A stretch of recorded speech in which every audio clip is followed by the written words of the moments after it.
things to do. I don't know which one I'm going to pick first, but releasing an offer that's about how to essentially grow your email list for free.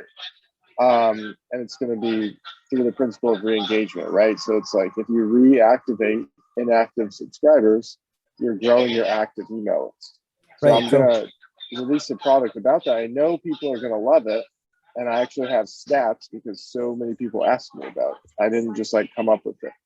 So long story short, don't make the mistake of like just creating an info product and then trying to figure out like what to sell them afterwards. Like you got to have like the whole high ticket plan in place before you have some kind of low ticket front end. Otherwise, it's going to suck up all your money because it's super hard, especially on Facebook these days, to have a profitable like front end, low ticket, whatever.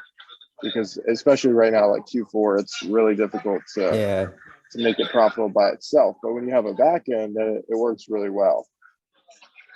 That's really cool. Yeah, I mean, one other thing when talking to Jacob Caris, who's the guy I work with in the affiliate program,